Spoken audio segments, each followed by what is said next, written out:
بسم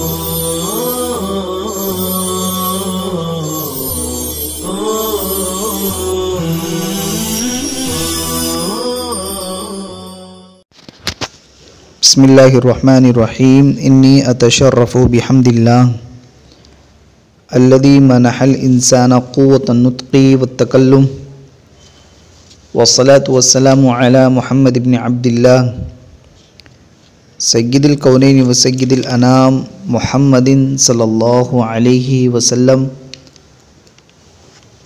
وعلی آلہ الذین مارسوا امتثال اوامر اللہ و تحقیق توجیہات الدین. اما بعد. گرامی قدر عزیز طلبہ اکرام، الدرس الثالث جاری ہے،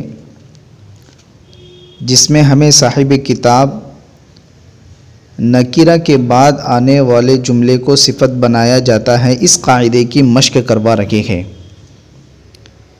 ایک مرتبہ پھر میں ماقبل سے ربط پیدا کر کے یاد دہانی کرتا چلوں کہ اگر کوئی اسم ہو اور وہ معرفہ ہو اور وہ جملے کے شروع میں آئے، یعنی اسم معرفہ کلام کے شروع میں ہو، تو اس کے بعد آنے والا کلمہ یا اس کے بعد آنے والا کلام دونوں ہی کے دونوں اس اسم معرفہ کی خبر بنتے ہیں اور اس اسم معرفہ کو مبتدا بنایا جاتا ہے.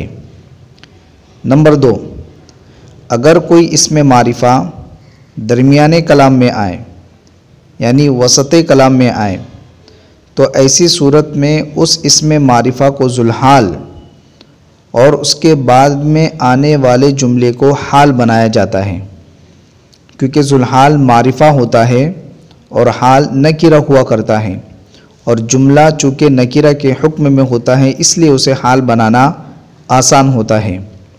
نمبر 3، جو ہمارا قاعدہ ہے کہ اگر کسی اسم نکرہ کے بعد کوئی جملہ آئے تو اس اسم نکرہ کو موصوف اور اس کے بعد آنے والے جملے کو اس اسم نکرہ کے لیے صفت بنایا جاتا ہے. دوسری بات کہ اگر کسی اسم معرفہ کی صفت لانا ہو اور اس اسم معرفہ کے بعد جملہ آ رہا ہو تو آپ اس اسم معرفہ کی صفت اس جملے کو نہیں بنا سکتے، کیونکہ جملہ نکرہ کے حکم میں ہوتا ہے اور اس میں معرفہ ہے اور موصوف صفت کے درمیان مطابقت کا پیدا ہونا ضروری ہے.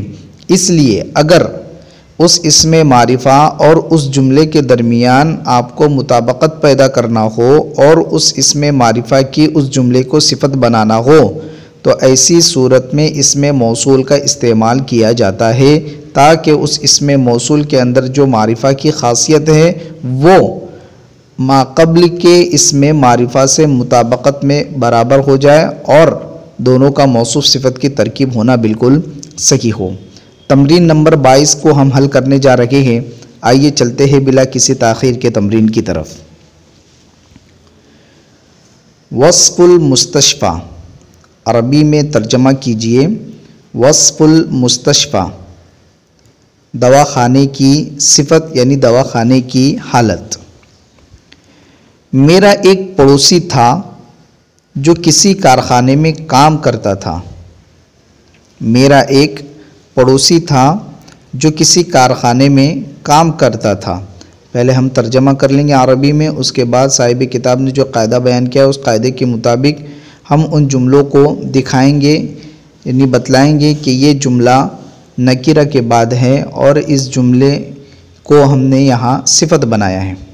پہلے ترجمہ دیکھ لیتے ہیں. میرا ایک پڑوسی تھا جو کسی کارخانے میں کام کرتا تھا.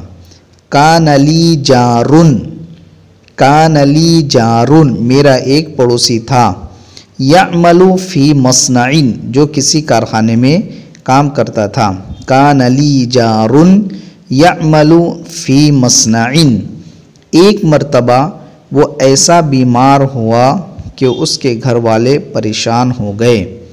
ایک مرتبہ وہ ایسا بیمار ہوا کہ اس کے گھر والے پریشان ہو گئے. مرتن، ایک مرتبہ وہ ایسا بیمار ہوا. مریضا مردن، وہ ایسا بیمار ہوا. مریضا مردن، کہ اس کے گھر والے پریشان ہو گئے. اضطربت منہ اہلہ، اضطربت منہ اہلہ.